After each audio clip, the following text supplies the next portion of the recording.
Hey, Droobies. Ashley and Ann here to make sure you know about our Patreon. For just $1 a month, you'll gain access to our 16 exclusive episodes deep diving every chapter of Drew's 1990 autobiography, Little Girl Lost. And currently, we're working our way through coverage of her 2015 book, Wildflower. We also share scans of full magazine features and rare photos and content from our massive Drew Barrymore archive. Plus, we snail mail Drew magazine goodies to those members at the $5 level, for those of you who also like collecting and paper like we do. Yeah. As independent podcasters, we truly appreciate the support and can't wait for you to join us. Patreon.com/HowDoYouDrew.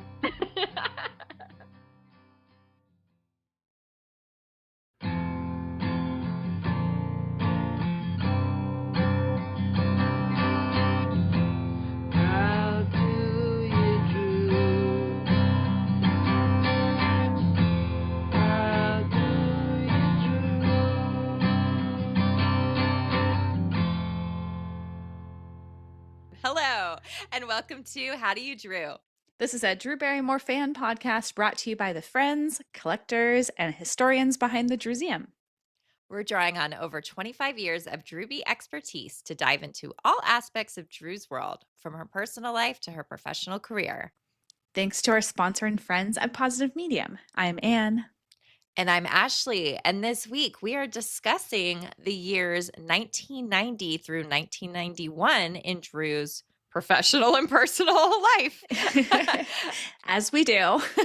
And this is cool. This is like, it's almost like we're going a little bit backwards because we did like a re-release of Poison Ivy, then we did Gun Crazy. Now we're jumping back a little, like what led up to those. So it's kind of fun. And we're just, guys, if you don't know our process, it's kind of like on the fly, we decide this is what feels right to come now. Yeah, we work on vibes. Yeah, truly. Like, this is how it works for us. I can't imagine doing it any different way. Like, I mean, there's vibes, and then there's like, oh, there's an anniversary that either happens to fall or, anyways. So by vibes, we decided on 1990 to 1991. It felt right. Vibes only, man. Yes. But before we get into that, let's start with a couple things at the top. Yeah. We've got an oopsie daisy, and we want to thank our friend at Drew Barrymore Rebel on Instagram for pointing this out to us. Yes. This is mostly my fault, but maybe both of us, because we always forget the movie Big Miracle exists. I don't know why. Yeah, I can. The only thing I can think about with that movie is like behind the scenes photos of her with a beanie on. Like, I'm not even kidding. And I think I liked the movie, but I never watched it again. After seeing it in the theater. Maybe we'll have to cover that soon. Maybe this is a sign. This is maybe a vibe that we're getting a little bit that like Big Miracle needs to be covered just so we have a reason to watch it. I still have to say why. So because we both forgot about Big Miracle existing, we forgot about the fact that James LeGros, Drew's co-star from Gun Crazy and Bad Girls and Wishful Thinking, is also in that movie. Oops. I don't remember if they share any scenes together, though. Do you? No, I don't remember because I don't remember the film. I know. It would have been good to check, but guys, I only have so much time, okay? And like, we love Drew, but it doesn't mean we know her films back to front. Like, we know her photo shoots back to front. We know like certain things, but there's certain films we do. Yeah. Sure. And that's just not one of them. It just happens to not be one of them. So I'm sorry that we forgot about that in our Gun Crazy episode. Sorry, James. We love you, man. Yes. This we will never forget now. Yeah, it's true. Thank you, Drew Barrymore Rebel, for bringing that up. Okay, this was cool when you sent a question into Ross Matthews on Instagram. So yeah, Ross was doing like a Q&A on his Instagram, and I was like, well, I got to ask about Drew being on Drag Race, because you guys, if you've been here for a while, you know I am like constantly marching in the parade of why has she not been on as a guest judge? Yes. So that's the question I sent, and it was the first one he answered, which is really cool. And he said like, oh yes, he hopes and truly believes that she'll be a guest judge on Drag Race someday. And he said it's really just scheduling challenges because they film it in LA, but she can make it happen. Come on. So, I don't know if you know the last winner of the last season, which I still haven't been able to watch because it's still not out on Paramount. was the one who did the Drew Drew. impression and came on the Drew Oh, Barrymore show. Like, there's so much interconnection yeah, between her and the show. It's just bananas. She hasn't been on it yet. So right. It has to fingers happen. crossed. Right? That was cool to hear like an insider be like, Yeah. that has to happen. It's absolutely the right like fit. Right. Absolutely. On the Drew Barrymore show, Drew spoke with Charlize Theron. That was cool. Also Yeah, that was a good one. because Charlize Theron now has the assistant Tony Crago, our dear friend, Drew's old assistant. Anyways, I love that. Like I loved seeing it because I was like, oh, this is cool to see those worlds colliding too. Absolutely. And you could see him in the very beginning of the extended interview off to the side. I know, Like, I loved Tony! that. Anyway, back to the show. So Drew spoke to Charlize Theron, and it was about starring in Showgirls. How they like showed the Drew on the mirror in the movie. And Drew at that point was saying like that she would have gotten tattoos removed and danced in a G-string if she was in it. No. What? Like, do you think she literally would get a tattoo removed? I don't think so. I mean, they would have put makeup on it, I guess. Yeah, but also, I don't know. Doesn't it work for the character? Like, if she had tattoos, would anyone even like think anything of it? I don't know. Maybe just so people wouldn't be like, I don't know what I was going to say, like associating it with Drew, but at that point it would have been like pre us seeing a lot of her tattoos, right? Yeah. I mean, she had everything up through the butterfly, but nothing on her arms yet. Yeah, that's true. That was all later. Anyway, that was just an interesting, like additional little fact that got tossed in there as they do. Yeah, because I feel like we're kind of the keeper of the information about her almost doing Showgirls. Yes. Like, I feel like we've sort of reported on that more than anyone else. So now to have her like bring it up and talk about it in depth, I was like, that's awesome. So we'll link to that extended interview on the episode page. Yeah. And then finally, we mentioned this super briefly at the end of our last episode, but we got a really nice shout out on Drew's Instagram. Her social media girl had asked us for photos of Drew when she was younger, like pre-18. Yeah. Because she has none, apparently, in this archive that she occasionally pulls from. Yeah. So we sent over a slew of photos, and she used like 4 of them in a really nice post. And we got a little shout out. It said, "Wow, Museum, thank you for sharing so many photos of my life that I had never seen. I am so grateful." So then, of course, that day, our follower count was just like boom, boom, boom, boom. Like every 2 seconds, a new follower. Was insane. So if you're one of those people somehow, you found us, you found the podcast because you're following us on Instagram at Drewsium, thanks and hi. Yes, hello. And yes, thanks for coming over here. We love when that team and Drew are able to like see our value. This is like, you know, I know it's like kind of selfish of us to like want that, but also like that's the purpose, is to be like utilized by that person. Yeah, it's like a full circle, nice moment. Yes. Circle of life, all of it. Yes. So you're welcome, Drew, and everyone welcome to the bright side. I was going to say the dark side. The sunny side. Yeah, exactly. Let's talk about what Drew has proclaimed her love for recently. I love love. All right. Drew loves a giveaway. Same. Definitely. She loves composting. I love composting as well. I grew up composting. I knew it. I was like, that feels like an Anne thing. She loves Hawaii, where I'll be next month. Woo-woo. Woohoo. She loves a couch friend. Does she mean like a pet? No, she means like a buddy that you can just sit on the couch and hang out with. Same. And then finally, Drew loves Firestarter. Oh, yeah. Twisted Firestarter. I am Firestarter. Okay. We don't always get to visit this corner. So let's check out our mailbag, our corner, whatever it is. You've got mail. Our corner with the bag of mail sitting in it. Okay. Yes. This comes from Shannon_Barry_O'Grady on Instagram. And Shannon commented on our How Do You Drew Instagram with a really nice message. And she said, Drew's openness and honesty saved my life on multiple occasions. The parallels in our life are crazy. I really hope to meet her someday so I can thank her. Every time I am going through a hard time, I would find a quote of hers and put it on the wall for inspiration. She is a light. Take a drink. Bling! I still feel like I need like a sound effect when you say that. I like that idea. Because I mean, it's so many people refer to her that way, and for it to like be directed at us, almost like they knew, like we were gonna be like, hey. That was really cute. Thank you, Shannon. Yes. Here's another corner. This is the corner I was thinking of. Let's go into the kind comments corner. So sweet. Okay, I pulled this and I love this. So, speaking of Drag Race, season 6 alum Adore Delano, she was on the Feeling Seen podcast, and she was there to discuss Never Been Kissed, which is really cool. But the way that she described Drew, and I kind of talked about this in our last episode really briefly, I just thought it was so cool. I was like, Adore, you are one of us. And let's take a listen. What is the enduring connection there of Drew? And what was the beginning of the connection with Drew? I mean, ever since I can remember, I would say probably Scream when I was 6 years old. Like, I just had this weird, or I can even go earlier to Poison Ivy. Like, this is like, hell yeah. She was my style icon. She was the embodiment of just rebellious, almost like sweet, rebellious female rage to me that I always wanted to embody. Like, specifically, like...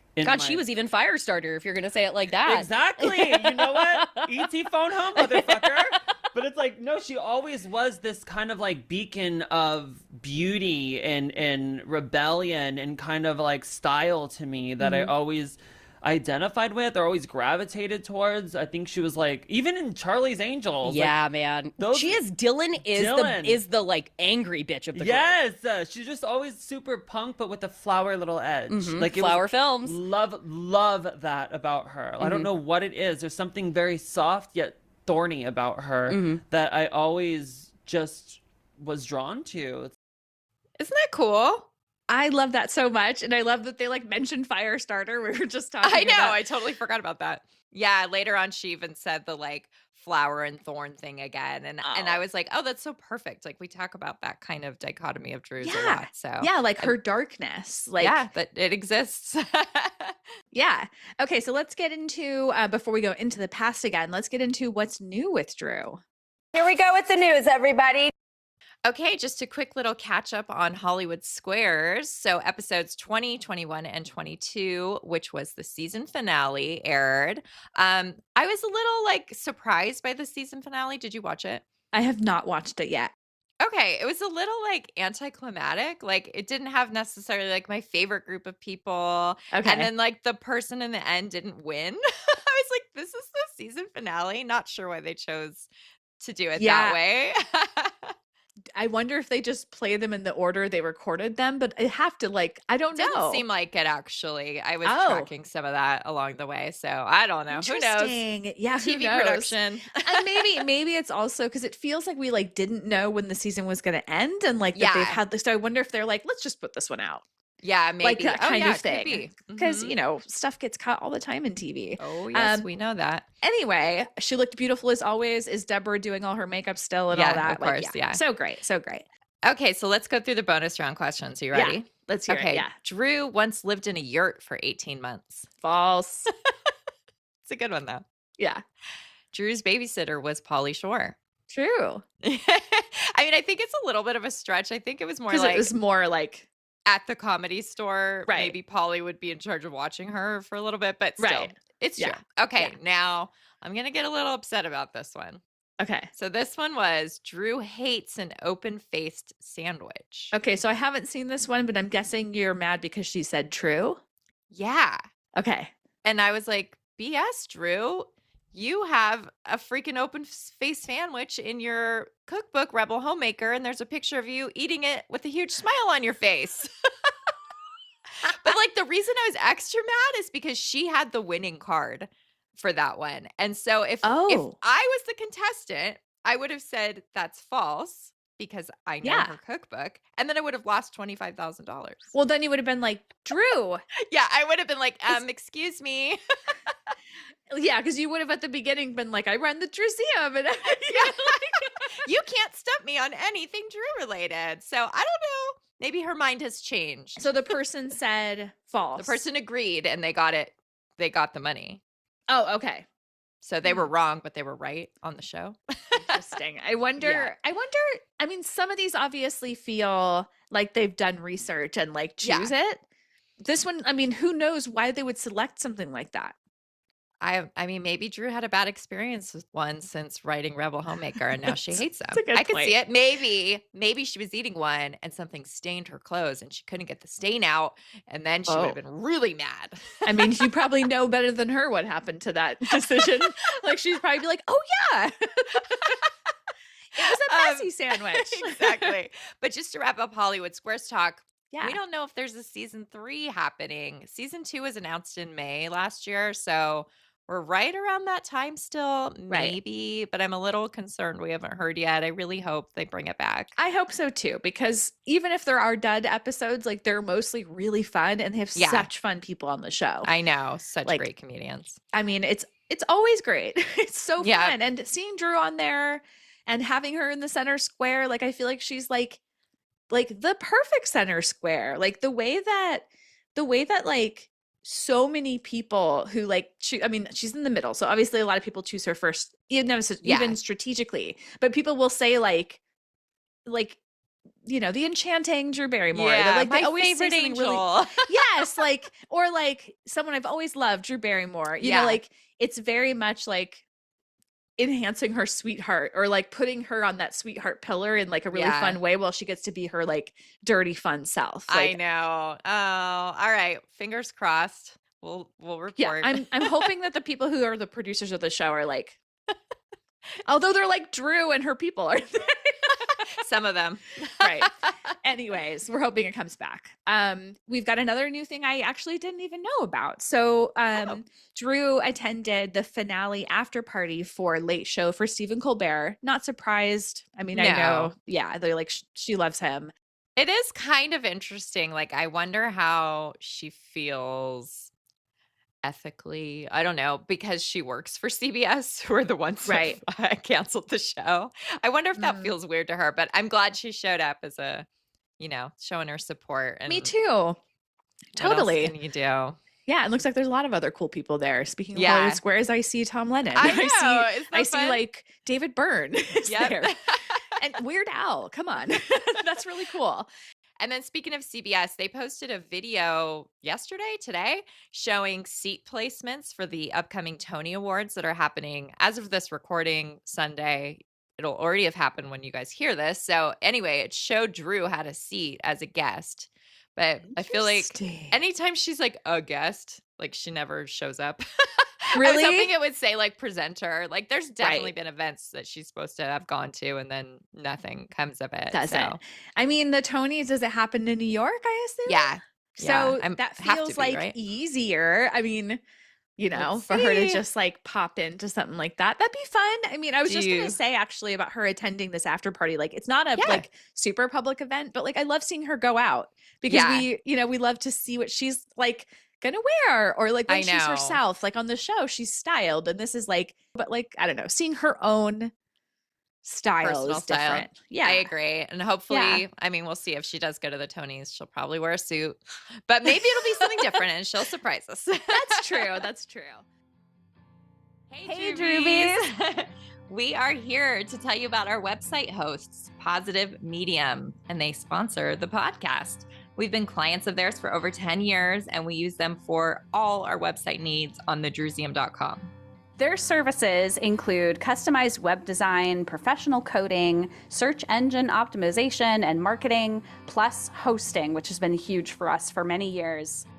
Plus, their incredible customer service has been one of our favorite features. They've literally saved our site quite a few times, and they always help with minor troubleshooting in a matter of minutes. So whether that's coding issues or back-end questions, etc., we reach out, we get help immediately, which is just invaluable.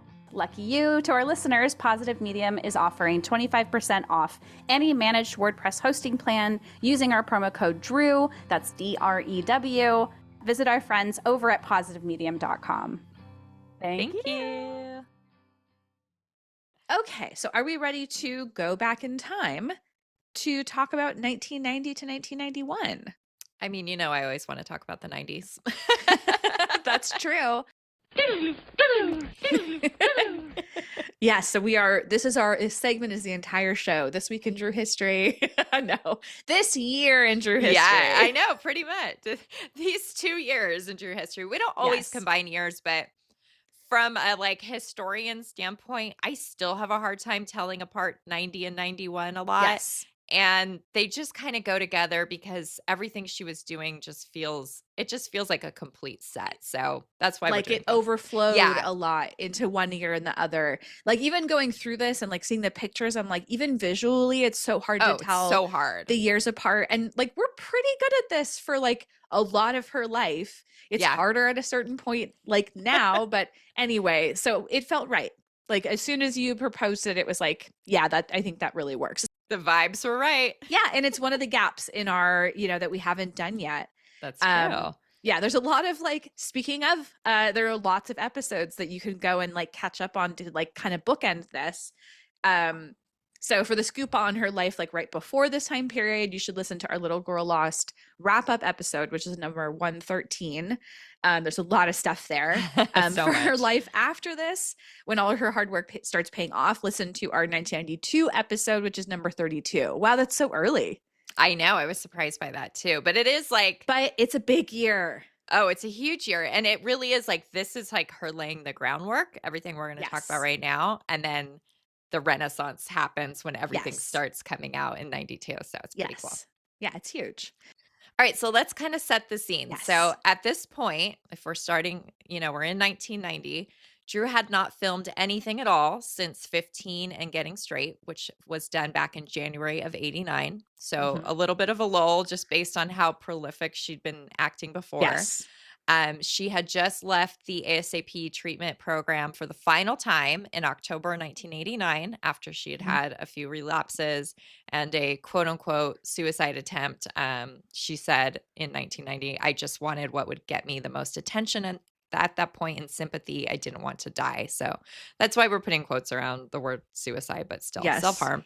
Yes. And after her release, she lived with David Crosby and his wife, Jan Dance, who was her AA sponsor, for 3 months in order to be with people who were committed to sobriety and also to give her time in a more conventional house with limits and rules, something she had never experienced before.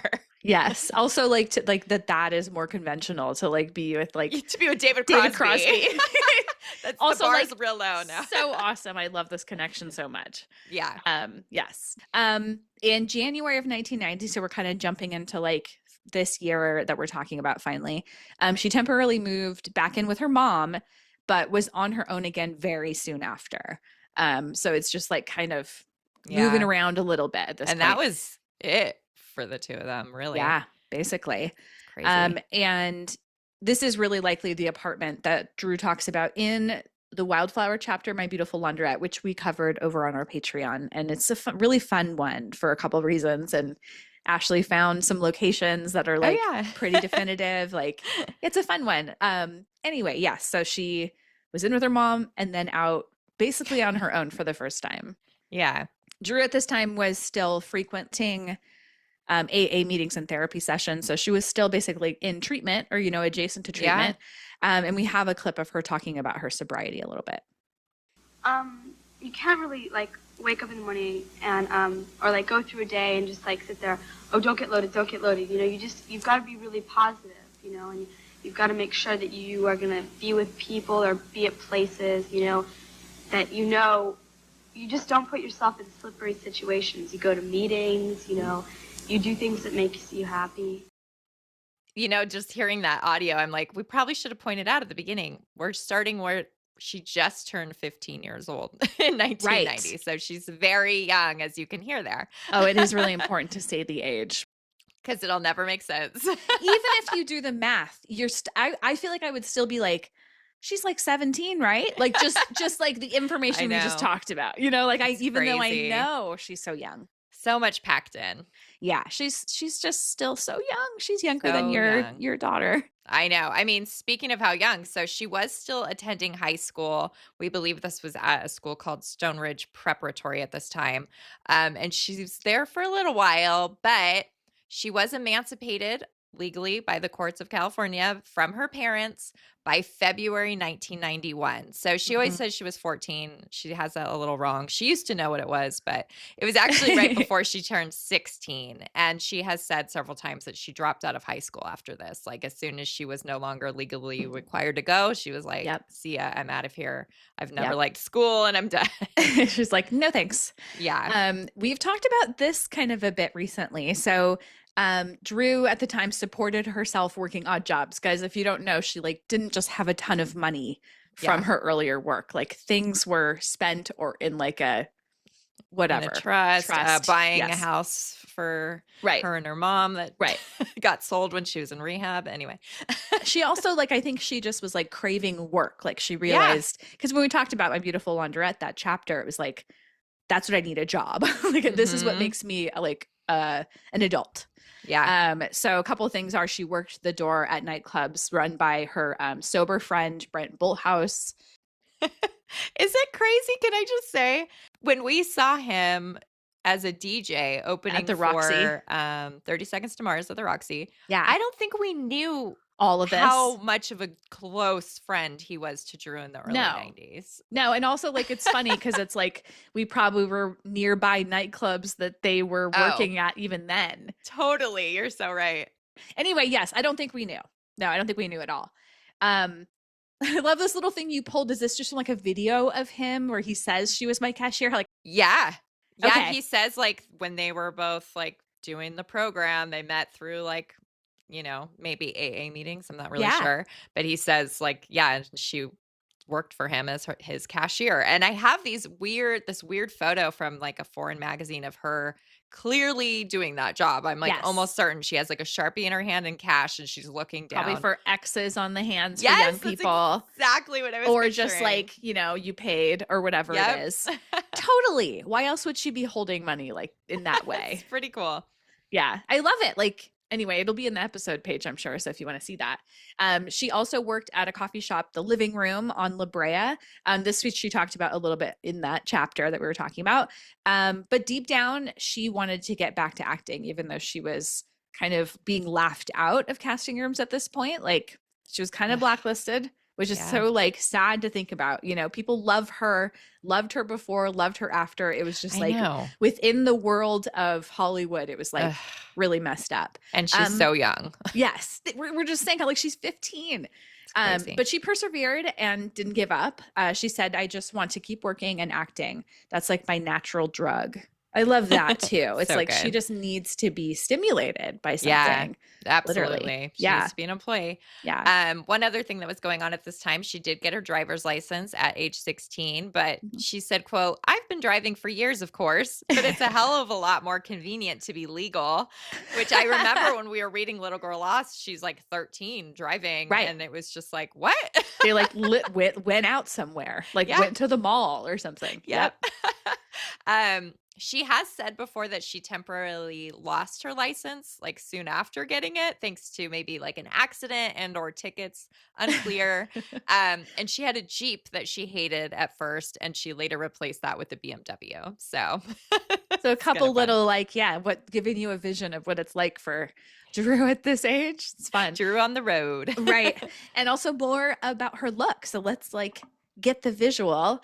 Long blonde hair for like all of 90 and the first half of 1991, frequently like with a kind of like side flip that was pretty far over, like kind of classic. Great that 90s timeline.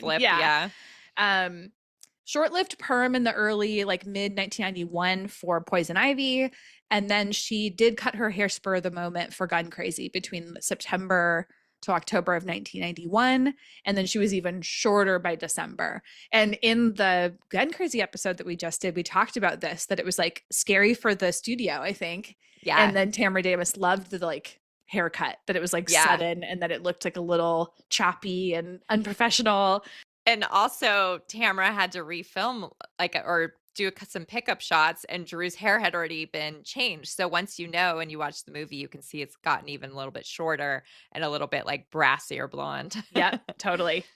So Drew was wearing a lot of thrifted clothes at this time. She was frequently seen in ripped jeans, plain white t-shirts, black leather jackets, jean jackets, chokers, cross necklaces, boots, and menswear. So Yeah. very on trend for the time. Yeah, and like very similar to like Poison Ivy, just a little more toned down, you know, not like quite as like skangy. exactly.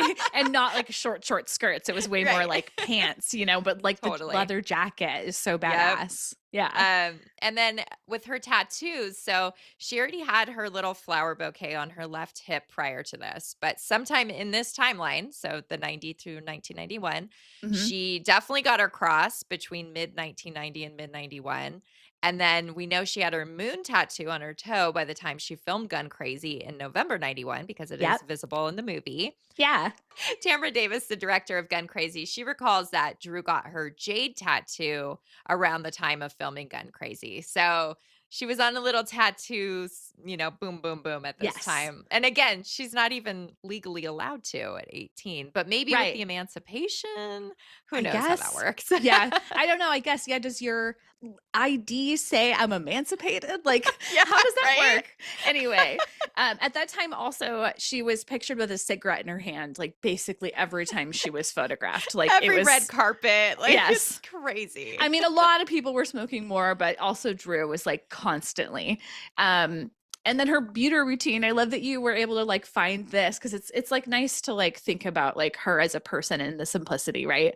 Yeah. So beauty routine was shampooing her hair with Aveda and washing her face with Clinique. And she said, I always have lipstick on. I feel naked without it, but I never wear makeup except maybe mascara. And it really does track in all the photos. She's always like very bare-faced, clean, beautiful face with some dark lipstick. Yeah, it's really fun. All right, so we're just going to briefly go through the relationships that she had at this time.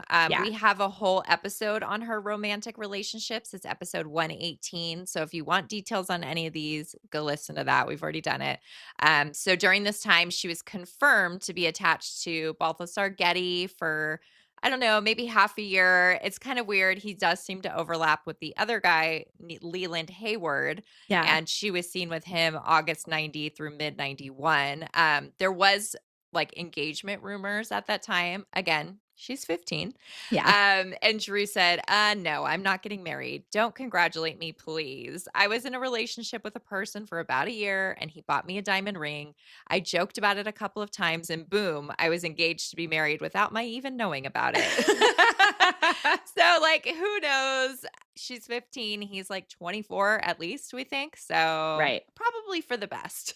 Yeah, I think probably for the best. I also am glad that it was based on a joke, but like, it's funny how I was just thinking about like the overlap. Like, you know, I think Drew, some of these, like she almost thinks of them as like maybe a friendship, like at this point, like, right? Like when she's recollecting or she like says that, like, I wonder if like she doesn't realize how much she was like being photographed with these people, right? Like that, like, you know, she's maybe at the time it was just a friend and then like they actually started dating and it was like, wait a minute. Yeah, it could be. Right. I mean, maybe similarly, she wouldn't realize like when we think of the overlap with like Luke and Eric.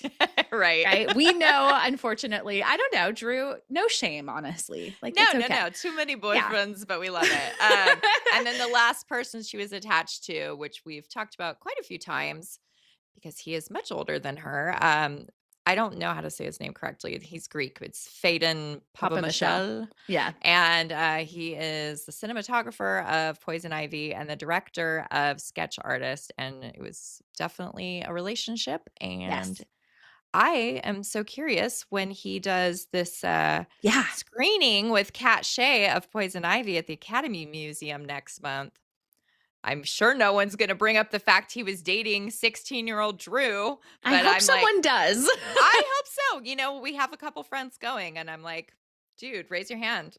Yes, please. Awkward. I want to know if he says anything. I mean, anyway, that will probably be a cool event. And I hope they like record the Q&A or whatever. Well, we might have to have so Brian, our friend Brian, is going, and then also Pete and Scott from Movies That Made Us Gay are going. So we might have to have one of them on to report back to us. Yes. Okay. So now let's get into Drew's career because this is like what she was working towards. There was a lot of like work behind the scenes happening. And the book. So Yeah. writing was one of the big things. So the autobiography Little Girl Lost, co-written by Todd Gold, was released on February 1st of 1990. We've talked about this a lot, guys, over on Patreon. I'm sure you've been inundated with us mentioning that. Anyways, she said, people have said and printed things I had no control over, and it's not like I have a lot of secrets anymore. I have experience and I want to share that. And that was like her kind of like reason for doing this book. Like, I want to say it. Yeah. My own version, not National Enquirer's version. Yes. So you can't, if you're interested in this, go to Patreon, listen to our deep dive of every chapter, check out our interview with Todd Gold on YouTube, which we're so like proud that we were able to make that happen. Like, goodness gracious. Speaking of like laying the groundwork, that was like a long time coming. Definitely. Drew said that at that time, she said she'll probably write another book, maybe fiction this time. She said she was working on a screenplay and that she's written a fair amount of poetry, which she also had been known to read at LA's Cafe Largo. And there's a really cool video of that available. That one's more like a stand-up routine. Right. But it's kind of like, it's something she wrote, right? That was funny. Yeah. It's amazing. Yeah. And really like, fun. wow, a fiction book and a screenplay. We're still waiting on those ones, Drew. Yes, we are. Exactly. Everything's kind of been a little more personal. All right. So let's talk about now our girl's getting to work. She wants to act again and she is hitting the pavement. Is that what you say? Yeah, I think so.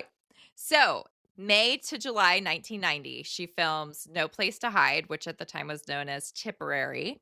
Mm-hmm. That movie didn't come out for 3 years, so that's crazy. Then somewhere between December 1990 and early 1991, she films a small cameo in the movie Motorama. We have a whole episode about her cameos if you want to know more about that. Yes. Then the biggie, the big break, the like big role, May to July 1991. She films Poison Ivy. As you guys know, we just re-released our episode on that. Yes. And then this is really interesting. So there are these like unmade movies of Drew's, right? Where it was like reported she's doing it, and then it just disappears. So 3 weeks after Poison Ivy wrapped, she was supposed to start on a movie called Ecotopia, which was a futuristic drama that was going to be directed by Renee Daalder, and Balthazar Getty was actually going to be in the movie too. Oh. And it's reported on many times. Like I found 3 examples, just boom, boom, boom in our magazines. And she said, quote, "It's totally a transition from this film, Poison Ivy, because I play the head cheerleader. She's very sweet and innocent, Miss Popular." So no idea what happened to that. Would have been really neat to see, but fell through. Sounds interesting for sure. I know. It's crazy. Do we know how she knows Balthazar Getty? Like, is it possible like they met because of this? No, I think he was just part of the crew that she would hang out with, like David Arquette and Rodney Harvey and all those guys. Okay, got it. So some more movies that she was filming because she was just kept working. Right around June of 1991, she filmed like another cameo in Waxwork 2. Although, yeah, it is I guess cameo. It's really short. Yeah, it's probably I think it was one evening after midnight. Right. And then right around October of 1991, Drew had filmed Sketch Artist. We have like a couple little like pieces of evidence that lead us that way. And then in November of 1991, she started Gun Crazy. So like this is like really pretty back to back. So good for her.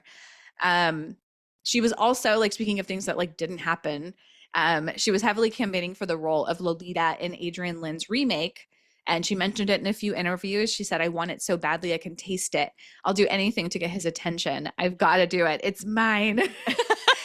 And yeah, that didn't end up like being made until 1997. And it was with Dominique Swain in that role. I've never seen that version of Lolita. I've seen it. I don't really remember it. It is like, and I know we've discussed this and we probably even talked about it in our Poison Ivy episode because that was like, this is my chance to be like a Lolita. Yeah. I always like feel very conflicted when I go back and see her like obsession with this role because I don't think she like understood it properly. And it is like supposed to be disturbing and I don't think she viewed it that way at all at this time. Yeah, I think that was like for some reason a lot of people like really romanticized Lolita as like a figure, which is crazy, right?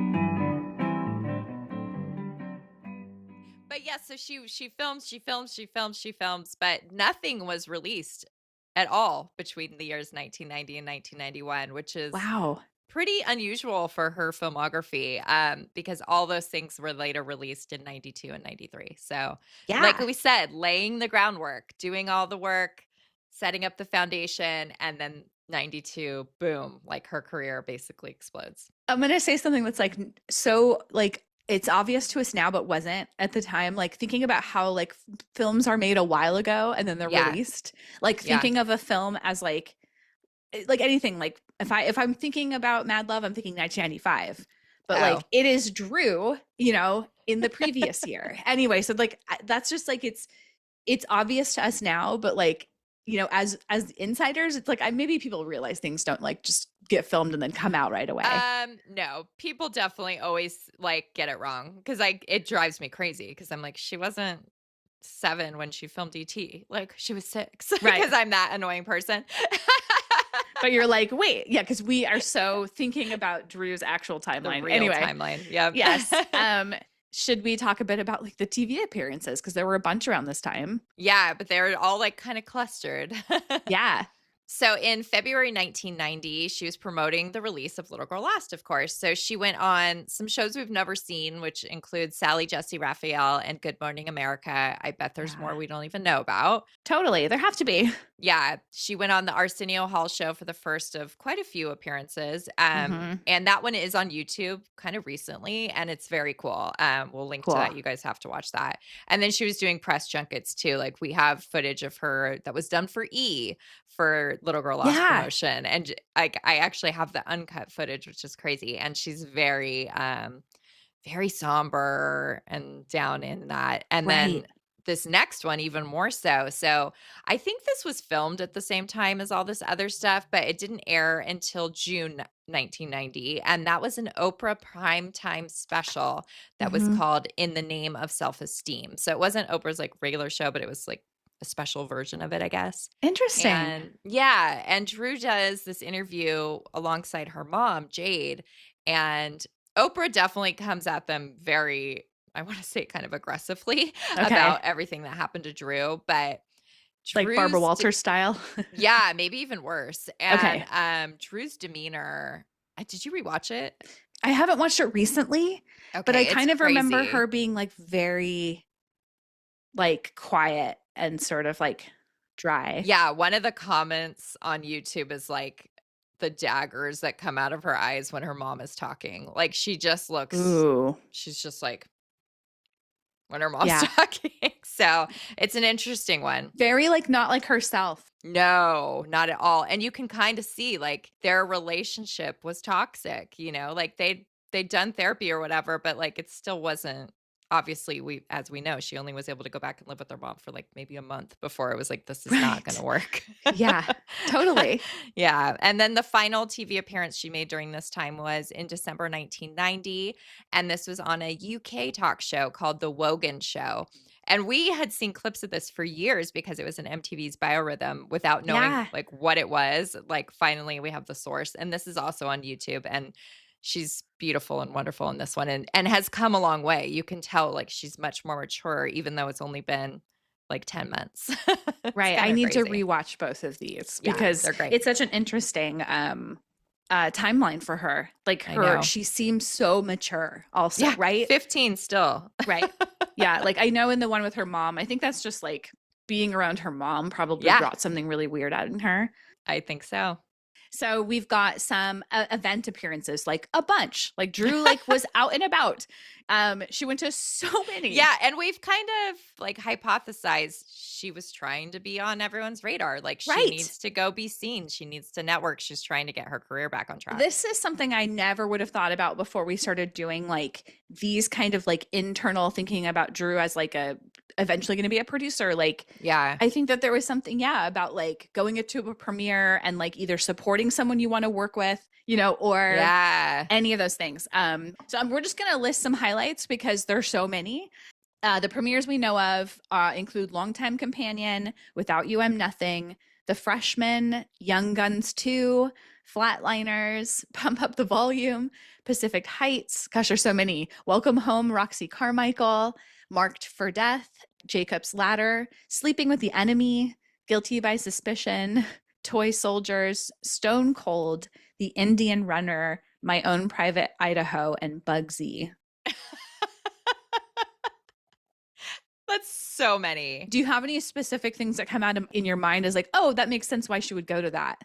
Not really. I really think it was like anything she was invited to. Yeah. I mean, I think the most interesting one on the list is Welcome Home, Roxy Carmichael, because that's a Winona Ryder film. And we know she was feeling a lot of competitive spirit with Winona at this time. So I kind of like that she's like, I'm going to go check this out.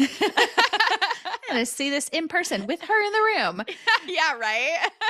And then there are a bunch of other events. So in March of 1990, she went to a Crosby, Stills, Nash and Young benefit concert. Is this around the time that she was living with Crosby? Right after. Okay, right after. So like it makes sense. Total. But also that's great. Who doesn't love Crosby, Stills, Nash and Young? Come on. And then there's not another event until February of 1991. It's not like one of those premieres. That was Drew's 16th birthday, which was at the Roxbury. She looks so cute at her 16th birthday. Beautiful. Like the little curls coming down her hair in the front. Like it's just so sweet. And then in June of 1991, we have the opening of the E.T. ride at Universal Studios. This was also like one of those like seeing like, I mean, are Steven Spielberg and Drew photographed together at this? They are, right? A little bit, yeah. Right. And I feel like it's one of those like, there's a big gap of like not seeing them together and then like that, right? As far as publicly. Totally. Mm-hmm. And I kind of love her look at this too. I feel like she looks like she's 30 years old, kind of like this like blazer and sunglasses, but really cute. And she's got her perm from Poison Ivy in it. And then we have an exhibit. So in October of 1991, the photographer Matthew Rolston has an exhibit. They were like friends and had worked together. And we'll talk about that more in a second, actually. Yeah. But yeah, there's so many more than that. Yes. Like I picked the ones that were the most like memorable to me. There's so many times she's like photographed outside of this place called Bar One she'd go to all the time. Other clubs and parties. Like it's kind of wild because when you look at 93, 94, she's photographed like a handful of times throughout the entire year. But these 2 years, it's just like boom, boom, boom, boom, boom. Like she was just out and about all the time in LA. Yeah. And I feel like at one point we were talking recently about like a point when she got like surprisingly private. Was it like the 93, 94 era? I'm trying to remember. Yeah, it was after 93 when she went to the Billboard Music Awards and then a bunch of rumors came out and she's like, that's it. I'm not going out anymore. And that's like all of 94, she doesn't go to any events. So interesting. But yeah, like she's definitely like, she wants to be out in this world. I wonder like, she's still adjusting to a different lifestyle where she was going out to party all the time at clubs. Right. That was like her favorite thing to do. And like, it's almost like she's trying to replace it with this other version of that. And then it was like, maybe it wasn't even a great idea for her to be doing that. And, you know, who knows? It's just interesting to think about. Yeah, it really is. Totally. All right, so let's talk about the photo shoots that were released in 1990 and 1991. We know that there's some more that she did in 91, but they didn't come out until 92, and we already covered those again in our 1992 episode. So there were a lot of like these small little one-offs that we're not going to get into. So like it was one page in a random magazine, or we don't even know what it was taken for. There's quite a few of those. This is before her being cover star on magazines so much. But we do have a few. So People Magazine's January 29th, 1990 issue. The photographs were done by Mark Sennett. That is the one with the headline, No Happy Ending. And it's about, you know, her relapse. This photo shoot was also used for The Little Girl Lost paperback that was released in 1991. So those photos are very similar. And then the inside of that issue of People had different photos by Mark Sennett that were kind of Drew just like living a normal life. So at her house and with her horse at the time, hanging out with her mom for that very brief period that she lived back with her. Right. They're really cool. Of course, we love the ones of her on her bed with a white cordless phone, Marilyn Monroe photos on the wall behind her. She's in tie-dye. Like, it's so good. It's like her bedroom, her element. Yeah, totally.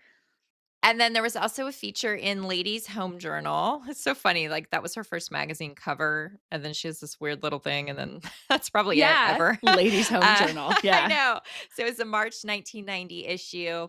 And the photos were done by Steve Shapiro, and he had worked with her several times in her childhood, like some of her more like recognizable photo shoots he did. So I kind of love that they like brought him in to do that for her. Yeah, me too. That's really fun. We always like to think of like her having like a continuous relationship, even if it's years apart. Yeah. This is a really cool 2-page thing. It's an interview of July of 1991 by Matthew Rolston, who she had just gone to that exhibit we mentioned.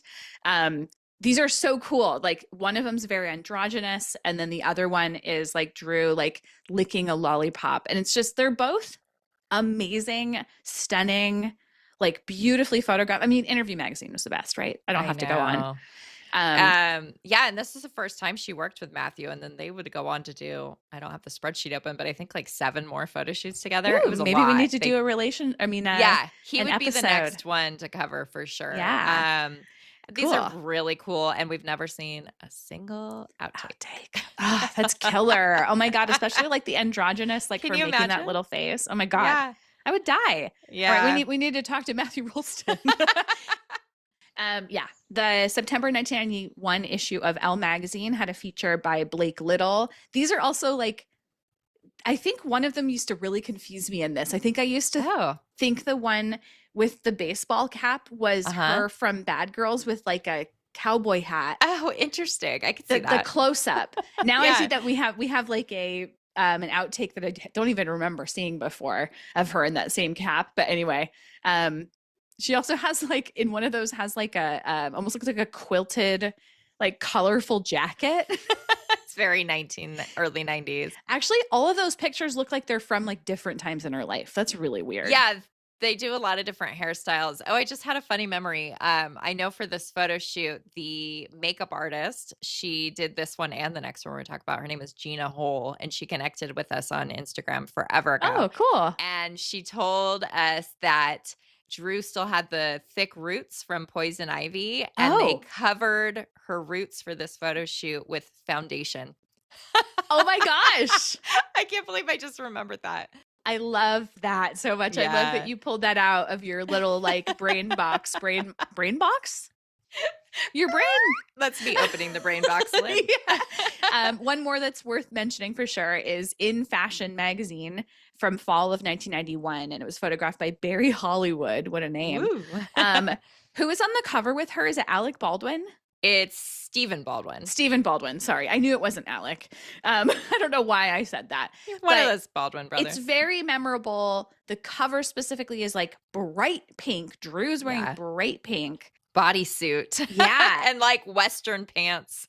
Yeah. It's very odd. And it's also like very memorable for that reason. Yeah. And then the photos inside are black and white, or at least printed in black and white. And they're also beautiful too. I don't know if I can say anything to describe them that would like give them any justice, because they actually are really cool. Yeah, and they're quite different from the cover with Baldwin. And this was her only other cover besides the People magazine one, like a brand new shoot. So, for 2 years, that's it. Like that's where she's at in her career. She is not like magazine queen like she would come to be. Right. Not just yet. Yeah, totally. So let's kind of wrap up with some final words from Drew on where she felt she was at this time. And by the time we get to 1991, as it's wrapping up, she said, quote, "I just hope that I make the right choices and get to be an actress for the rest of my life," which is pretty cool because, man, it's like she couldn't even have imagined what was to come in her I don't career. think so. No. No way. She doesn't have the ego to let her go there anyway. No. She also said when it was like pointed out to her that in Little Girl Lost, she seems like she's in a rush to be an adult. Yeah. She said, quote, "Now I'm in a big rush to be a kid. I guess I'm just myself. I can be 24 or 88 or 2. I wake up in the morning and whatever age just seems to be fit, so be it." And then the writer had asked her, "What age did you decide on today?" And she smiled and said, 16. I love that. I love that we keep coming back to like her age is just Her young doesn't make old. any sense. Yes. The different ways she even describes it herself are like, yes, Yeah. like that's how we feel too, Drew. I It doesn't know. make But I sense. love that, like, even though she's gone through so much, she's living by herself. She's trying to get her career back. Like, she Yep. felt 16 at least on this one day. Like, I'm glad she had that. Me too. Exactly. For her to actually, like, I don't know, feel it like present enough to feel her own age. Yeah. Yeah, it's pretty cool. Yeah. So that was fun. I know. It really is like maybe you could listen to these in a different order and hear it differently, but it's really neat to see, like, you know, we talked about Gun Crazy being such an awesome accomplishment and such a moment for her career, and it's really neat to see everything that led up to that, like her working so hard to get back to being recognized as an actress and not being a joke, right? And letting people do like really good work and not just like whatever, like a weird cameo here and there, you know, like she had to do whatever she had to do. Right. Totally. But, you know, it worked because she had one of her renaissances like right around this time, guys. It's pretty cool. It's really neat to talk about. So thanks you guys for listening and looking back on this time in Drew's life with us. We would always appreciate if you could rate, review, subscribe. Always, always, always. We actually had someone recently point out to us that we have 120 5-star reviews on Spotify and how amazing that was. And yeah, it is pretty cool, but we'll always take more. Yeah, exactly. But yeah, thank you to those who have, you know, hit 5 stars. Too bad you can't just keep doing it. I know, right? Why can you only do it once? Be sure to follow us on Instagram and pretty much everywhere on social media at How Do You Drew Pod. And we also have that other Instagram at Drewseum, the one that Drew shouted out. So you know it's got to be good. And then you can always leave comments on episodes on Spotify and YouTube. And we are always watching for those to reply. We like to engage with you guys. Yes. Also visit our website at howdoyoudrew.com to see the episode gallery for this episode and every episode. Oh my gosh. I'm going to just interrupt you because I already put the gallery together, at least like the first draft of it. So cool. And there's like literally 65 photos. Fun though. There's just so many things she went to. I mean, it's almost like if you're a visual person, which I am, and I sometimes like don't even think to go look at the episode page, which is ridiculous. How dare you? Obviously, a lot of these things are in our notes when we're talking, but like also go check it out, you guys. And while you're there, I feel like us having all of this as a footnote feels like so wrong. Peruse thedrewseum.com, which is our Drew Barrymore online museum. And we just added, speaking of the interview 91, we just added a really cool piece that I obtained. It is the page of her licking the lollipop straight out of the magazine. And she had signed it to the makeup artist on Poison Ivy. So it came from that woman's like estate or her belongings. Who even knows how it got to the cellar? But I had to ask some questions and I figured out who it was and I was so jazzed. And it's a really neat thing to see Drew's actual writing to someone from that when time. she was just 16. So go check that out. Yay. You have like such a cool collection of like writing throughout her early life, which is so I know. neat. I really love that. And we've also mentioned this a few times. I feel like everything else, it's so hard for these things to all be footnotes, but Patreon is really important. So don't forget to go over there and join us. Patreon.com/howdoyoudrew. Especially if you're interested in this era of Drew's life. Like if you don't know everything that came before this, maybe this doesn't resonate as much. If you've done the Little Girl Lost deep dive with us, then it's like, wow, this is so cool how she's like getting back on track. Yeah, we're just like rolling on the ball we've been on. You guys, maybe you've been there, maybe you haven't. Also, things I don't want you to forget as well. Don't forget to send listener mail to us at howdoyoudrewpod@gmail.com, or there's so many other ways to connect with us. So please reach out. We love talking about Drew and we love and we love you hearing from our listeners. Yes. Okay. We will see you all next Tuesday. Thanks for joining us. Thanks, guys. Bye-bye. Bye.